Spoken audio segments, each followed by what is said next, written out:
Good evening दोस्तों, मैं Deepak Sharma achievers career institute के ऑनलाइन चैनल पे आपका बहुत बहुत बहुत स्वागत करता हूं। ठीक है, लास्ट लेक्चर में हमने क्या पढ़ा था, कैपेसिटर का कॉम्बिनेशन और उस पर न्यूमेरिकल डिस्कस किए थे। ठीक है, आज हम पढ़ेंगे कि किसी कैपेसिटर के अंदर कितनी एनर्जी स्टोर्ड होती है और उसका कैपेसिटर में आपका चार्ज का रिडिस्ट्रीब्यूशन कैसे होता है। ठीक है, जिन बच्चों ने आज से पहले के लेक्चर नहीं देखे हैं उनसे रिक्वेस्ट करूंगा कि वो पहले के लेक्चर जरूर देखें, तभी आगे का आपको समझ में आएगा, नहीं तो बिल्कुल समझ में नहीं आएगा। तो ये मेरी हम्बल रिक्वेस्ट है आपसे कि आप पूरी चीजें देखें, पूरे लेक्चर्स देखें, तभी आप आगे बढ़े, नहीं तो आपको समझने में थोड़ी सी दिक्कत होगी। मैं चाहता हूं कि आपको बेस्ट से बेस्ट यहाँ पर मिले और आपकी हर एक प्रॉब्लम का रिजोल्यूशन हो सके। तो अभी अपन डिस्कस करने वाले हैं energy stored in a capacitor. तो अगला टॉपिक है आपका energy stored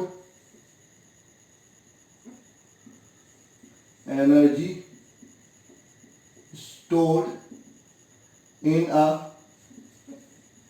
capacitor.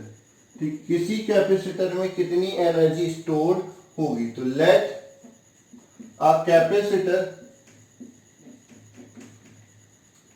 Of capacitance C which is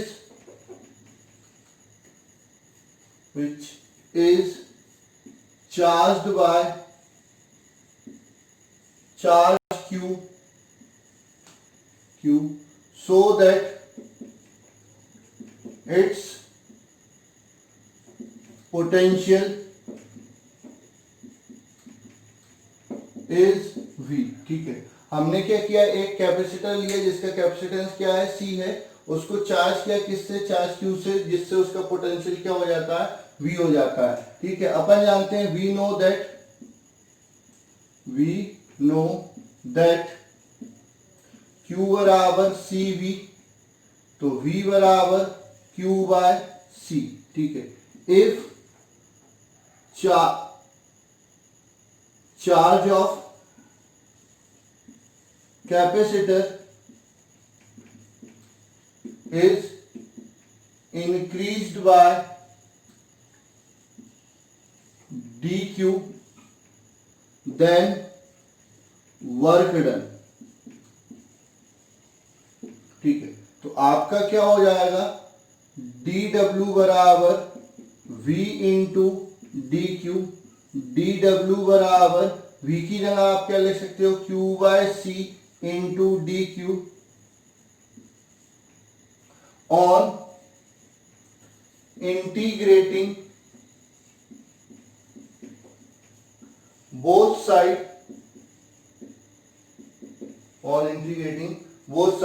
क्या हो जाएगा, dw का इंटीग्रेशन करोगे 0 से w और यहां पर इंटीग्रेशन करोगे q बाय सी का dq के रिस्पेक्ट में, कहां से, 0 से q तक। तो dw का इंटीग्रेशन क्या हो जाएगा, w लिमिट 0 से w, यहां पर क्या हो जाएगा, 1 बाय सी बाहर आ जाएगा, इंटीग्रेशन होगा q का dq के रिस्पेक्ट में 0 से q। तो यहां पर क्या होगा, upper limit minus lower limit, यहां पर क्या हो जाएगा 1 बाय सी, इसका इंटीग्रेशन क्या हो जाएगा, क्यू स्क्वायर अपॉन 2 लिमिट 0 से q। तो W बराबर 1 बाय 2 क्यू स्क्वायर बाय सी। ये आपका वर्क डन हो जाता है किसी किसी कैपेसिटर को चार्ज करने के लिए। ठीक है, और आप ये समझ लीजिए किसी भी कैपेसिटर के अंदर जो स्टोर्ड एनर्जी होती है वो किसके बराबर होगी, उसको चार्ज करने के लिए वर्क डन के बराबर होगी। तो आप यहां पर लिख सकते हैं, इसके बाद आप लिख लेंगे कि द एनर्जी स्टोर्ड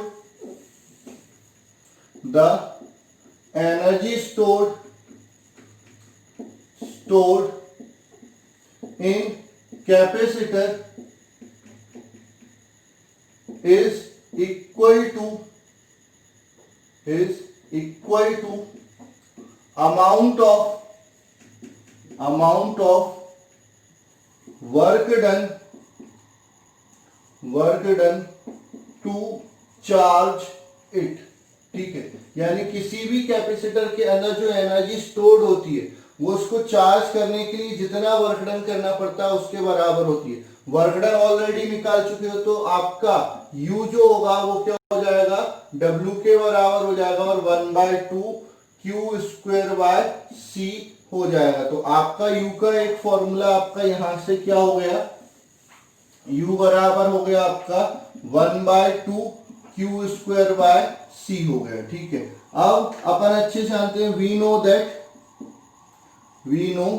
दैट ठीक है, आपका क्या हो जाता है, Q अपॉन C बराबर क्या होता है V, तो U बराबर 1/2 Q into Q by C, Q square है तो Q स्क्वायर को क्या लिख लिया, Q into Q upon C। तो यहां से आपका U बराबर क्या हो जाएगा, एक और फॉर्मूला हो जाएगा 1/2 QV।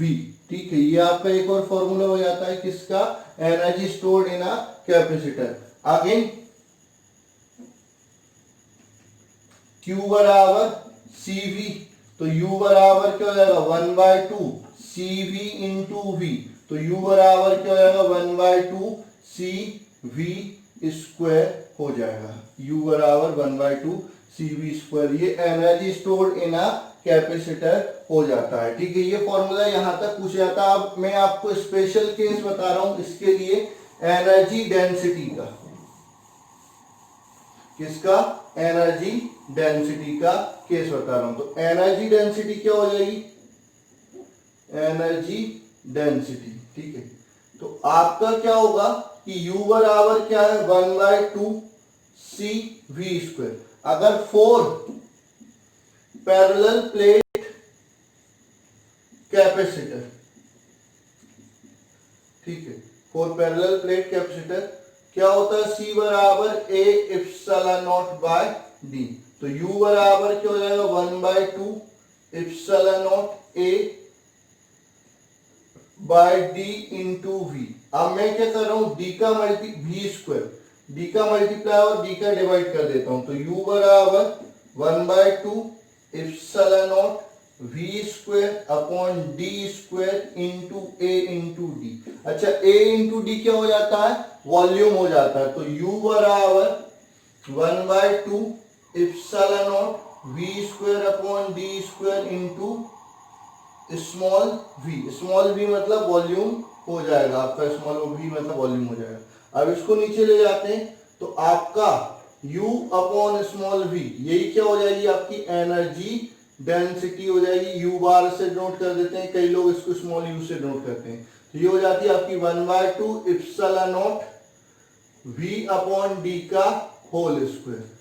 ठीक है, ये आपका ये हो जाएगा 1/2 epsilon naught v upon d का whole square, where v upon d is equal to क्या होता है, E, potential difference upon distance क्या हो जाती है, इलेक्ट्रिक फील्ड इंटेंसिटी। तो एनर्जी डेंसिटी का जो फॉर्मूला हो जाएगा वो क्या हो जाएगा 1/2 इप्सिलॉन नॉट E स्क्वायर। ये एनर्जी डेंसिटी यानी एनर्जी पर यूनिट वॉल्यूम का फॉर्मूला हो गया। कई बार ऑब्जेक्टिव में ये पूछ लिया जाता है। वैसे energy stored in a capacitor यहां पर खत्म हो जाता है। ठीक है, अब एक चीज और आपको याद रखनी है, जैसे मैंने आपको पहले भी बताया था कि अगर आपका कैपेसिटेंस चेंज करते हैं तो दो की कंडीशन मैंने बताई थी। अगर बैटरी को कनेक्ट रख के चेंज करते हैं तो आपका पोटेंशियल डिफरेंस V कांस्टेंट रहेगा, चार्ज चेंज हो जाएगा। और दूसरा, अगर आप बैटरी डिस्कनेक्ट कर देते हैं तो V चेंज हो जाएगा, चार्ज कांस्टेंट रहेगा। तो उसमें केस क्या आ सकते हैं, जैसे अगर हमने क्या किया कि प्लेटों को पास में लाया, तो प्लेटों को पास में लाया तो D क्या हो गया कम, तो कैपेसिटेंस क्या हो जाएगा बढ़ जाएगा। अब अगर बैटरी कनेक्टेड है, ठीक है, तो V क्या रहेगा, सेम रहेगा। C बढ़ गया तो Q बढ़ जाएगा, Q बढ़ गया तो आपकी एनर्जी आपका क्या है V सेम रहेगा, तो V वाला कौन सा फॉर्मूला ये हो जाएगा, V सेम रहेगा। C बढ़ गया, Q बढ़ गया, एनर्जी भी क्या हो जाएगी बढ़ जाएगी। अगर बैटरी डिस्कनेक्टेड रहती तो चार्ज सेम रहता, तो प्लेटों को पास पे लाने पे क्या होता, C बढ़ता तो Q सेम रहता, तो V क्या हो जाता, तो V बराबर क्या होता है Q बाय C। C बढ़ता तो V क्या हो जाता है कम। अच्छा, V कम हो जाता तो एनर्जी V कम हो जाता तो एनर्जी भी कम हो जाती, क्योंकि Q सेम रहता, C बढ़ जाता तो एनर्जी कम हो जाती। तो ये चीजें आपके क्वेश्चन पूछी जाती है। तो आपको याद रखना है, इफ बैटरी इज कनेक्टेड, ठीक है, देन V इज कांस्टेंट। तो V क्या रहेगा, कांस्टेंट रहेगा। If C increases, then Q increases and E increases. If C decreases, then Q decreases and E decreases. ठीक है, तो ये आपको याद रखना पड़ेगा कब, जब बैटरी कनेक्टेड है। अगर बैटरी डिस्कनेक्ट कर दी, if battery is disconnected, ठीक है, then Q is constant, ठीक है, Q is constant, ठीक है। if C इंक्रीज होगा तो Q कांस्टेंट है, C इंक्रीज होगा तो V बराबर क्या होता है, Q upon C, then V decreases. अच्छा, V डिक्रीज हो गया एंड E एनर्जी वो भी क्या हो जाएगी, डिक्रीज हो जाएगी, ठीक है। If C decreases then V increases and E also increases. तो ये आपको रिलेशन याद रखना पड़ेगा। और C कैसे चेंज होगा, फैक्टर अफेक्टिंग C आपने पढ़ा हुआ है। एरिया बढ़ा देंगे तो C बढ़ जाएगा, डिस्टेंस बढ़ा देंगे तो C क्या हो जाएगा, कम हो जाएगा। डाइलेक्ट्रिक मीडियम डाल देंगे तो C बढ़ जाएगा, डाइलेक्ट्रिक मीडियम निकालेंगे तो C क्या हो जाएगा, कम हो जाएगा। तो ये सारे फैक्टर होते हैं आपके C को अफेक्ट करने वाले, और उसके अकॉर्डिंग चार्ज और एनर्जी या पोटेंशियल और एनर्जी चेंज होंगे। अगर बैटरी कनेक्टेड है तो चार्ज चेंज होगा, एनर्जी चेंज होगी, पोटेंशियल कांस्टेंट रहेगा। और अगर बैटरी डिस्कनेक्ट कर दी तो चार्ज कांस्टेंट रहेगा और पोटेंशियल डिफरेंस और एनर्जी चेंज हो जाएंगे, ठीक है। इसके बाद अगला जो टॉपिक आता है वो आपका आता है रीडिस्ट्रीब्यूशन ऑफ चार्ज। अगली हेडिंग आती है आपकी रीडिस्ट्रीब्यूशन ऑफ चार्ज।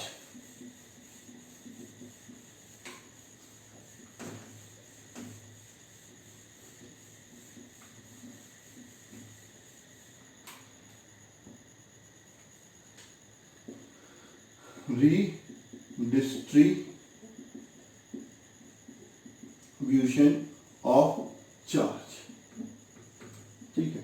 दो कंडक्टर में भी ले सकते हैं, दो कैपेसिटर में भी ले सकते हैं। तो let two conductor of capacitance C1 and C2 are charged by Q1 and Q2 so that their potential V1 and V2, ठीक है। तो एक कंडक्टर लिया A, एक कंडक्टर लिया B, इसका कैपेसिटेंस C1, इसका कैपेसिटेंस C2, इसको चार्ज दिया Q1, इसको चार्ज दिया Q2, तो इसका पोटेंशियल क्या हो गया V1, इसका पोटेंशियल हो गया V2। तो Q1 बराबर C1 V1, Q2 बराबर C2 V2, total charge Q बराबर Q1 प्लस Q2 बराबर C1 V1 plus C2 V2।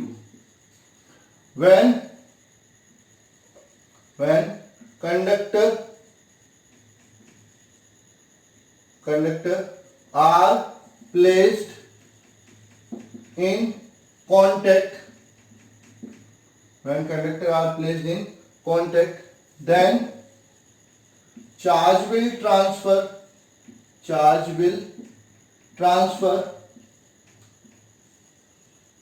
until their potential becomes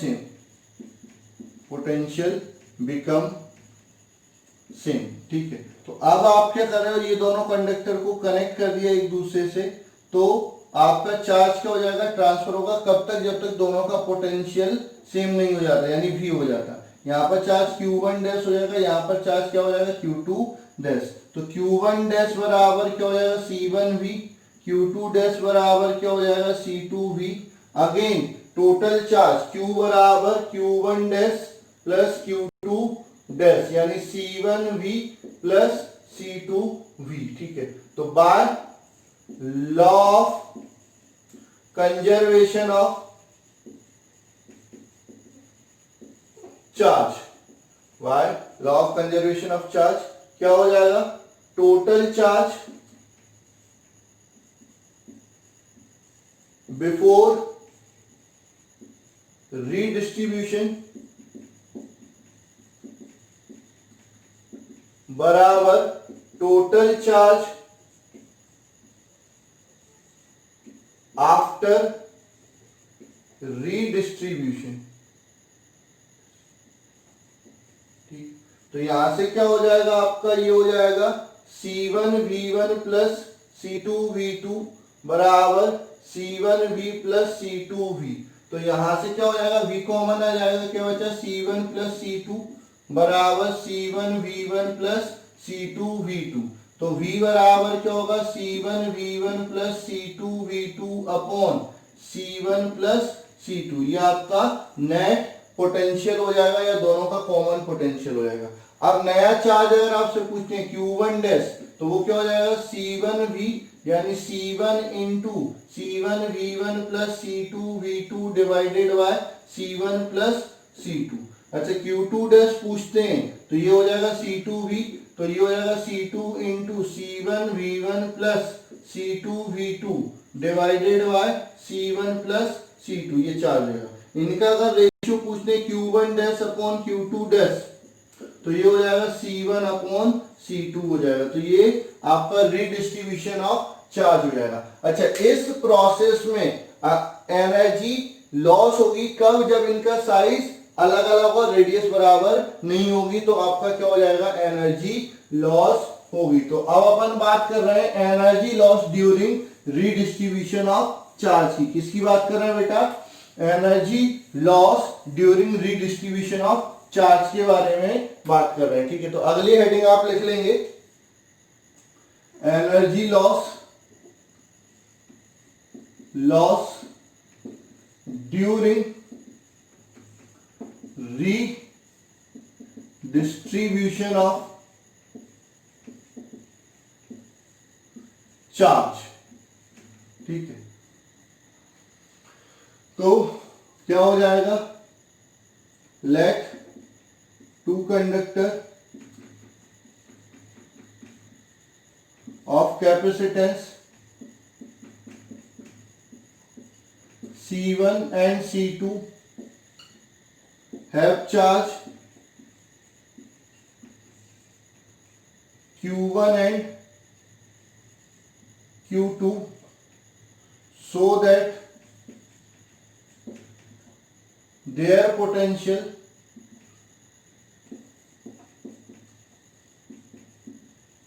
V1 and V2, energy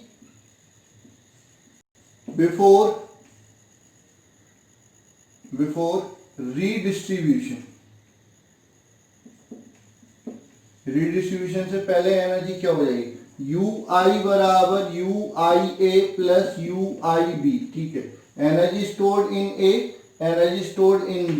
तो UI बराबर आपका क्या हो जाएगा, 1/2 C1V1 स्क्वायर प्लस 1/2 C2V2 का स्क्वायर। तो UI बराबर हो गया 1/2 कॉमन आ जाएगा, ब्रैकेट के अंदर क्या लिखेंगे, C1V1 स्क्वायर प्लस C2V2 का स्क्वायर। ठीक है, अब पोटेंशियल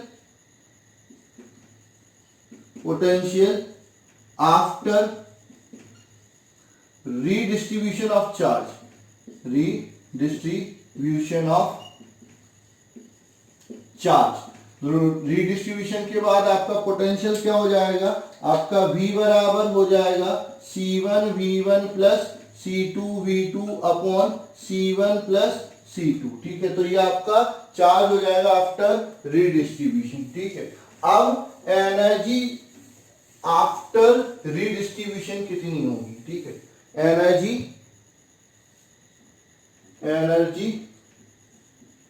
आफ्टर रीडिस्ट्रीब्यूशन क्या हो जाएगी आपकी, UF बराबर UAF प्लस UBF, ठीक है। तो ये हो जाएगा UF बराबर 1/2 C1 V square plus 1/2 C2 V square. तो UF बराबर 1/2 कॉमन आ जाएगा, C1 प्लस C2 बचेगा, इधर V स्क्वायर आएगा। Substitute the value of V, ठीक है। तो UF बराबर क्या है, 1/2 C1 plus C2 into C1 V1 plus C2 V2 upon C1 plus C2 का होल स्क्वायर। तो UF बराबर 1/2, ठीक है, ये कैंसिल हो जाएगा, तो ऊपर क्या हो जाएगा, C1 V1 plus C2 V2 का whole square upon C1 plus C2, ये आपकी फाइनल एनर्जी हो जाएगी। अब लॉस इन एनर्जी चाहिए, लॉस इन एनर्जी। तो लॉस इन एनर्जी क्या हो जाएगी आपकी, initial energy minus final energy. तो डेल्टा U बराबर UI माइनस UF। तो डेल्टा U बराबर क्या हो जाएगा, 1/2, ठीक है। UI क्या है, C1 V1 का स्क्वायर प्लस C2 V2 का स्क्वायर माइनस 1/2, इधर क्या हो जाएगा, C1 V1 plus C2 V2 का whole square divided by C1 plus C2, ठीक है। अब क्या हो जाएगा, डेल्टा U बराबर 1/2 कॉमन आ जाएगा, ठीक है।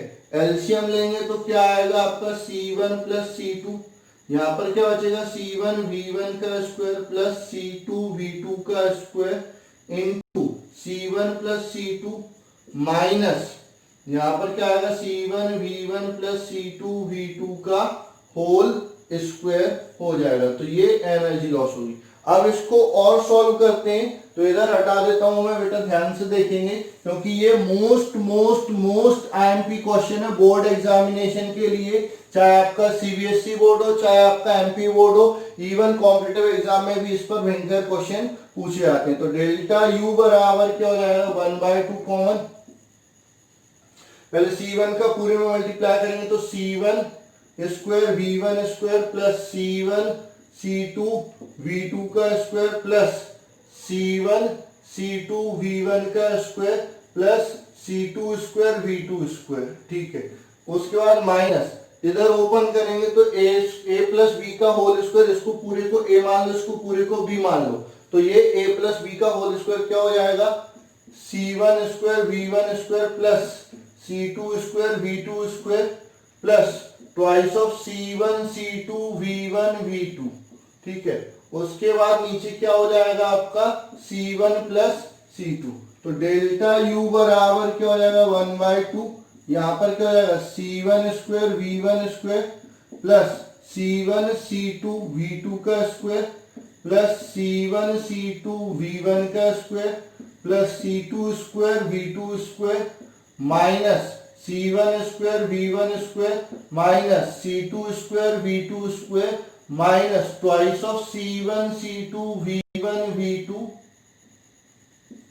Upon C1 plus C2। अच्छा, इससे ये कैंसिल हो जाएगा, इससे ये कैंसिल हो जाएगा, और C1 C2 क्या आ जाएगा, कॉमन। तो डेल्टा U बराबर 1/2, C1 C2 कॉमन आ गए, नीचे क्या बचा, C1 प्लस C2, ठीक है। अब क्या बचा, V1 square sorry V2 square plus V1 square minus twice of V1 V2 बचा। तो यहां पर आप देख सकते हो ये कौन सा फॉर्मूला बन जाएगा, a square plus B square minus 2ab।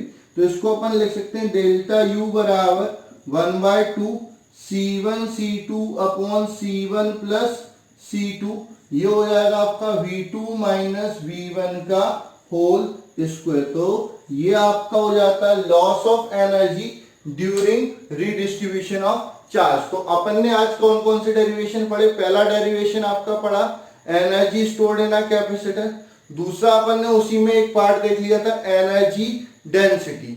फिर उसके बाद अपन ने डिस्कस किया था क्या कि अगर कोई कैपेसिटर चार्ज मतलब आपका क्या किया आपने बैटरी से कनेक्टेड है और उसका कैपेसिटेंस चेंज कर रहे हो तो उसके चार्ज और एनर्जी पे क्या फर्क पड़ेगा, और अगर बैटरी से डिस्कनेक्ट है और कैपेसिटेंस को चेंज कर रहे हो तो उसके पोटेंशियल डिफरेंस और एनर्जी पे क्या फर्क पड़ेगा। फिर अपन ने पढ़ा आपका रीडिस्ट्रीब्यूशन ऑफ चार्ज, ठीक है, यानी कंडक्टर को एक दूसरे से कनेक्ट करेंगे या कैपेसिटर को एक दूसरे से कनेक्ट करेंगे तो चार्ज किस तरह से रीडिस्ट्रीब्यूट होगा। फिर हमने पढ़ा आपका loss of energy during redistribution of charge. तो ये जो डेरिवेशन है जो लास्ट में अपन ने की है ये बोर्ड के अकॉर्डिंग बहुत इंपॉर्टेंट है, इनको बहुत अच्छे से आप देख लेंगे। अगर कोई दिक्कत आती है तो बिल्कुल आप बिना झिझके चैट के थ्रू या कमेंट के थ्रू मेरे से डिस्कस कर सकते हैं। आज के लिए बस इतना ही, थैंक यू।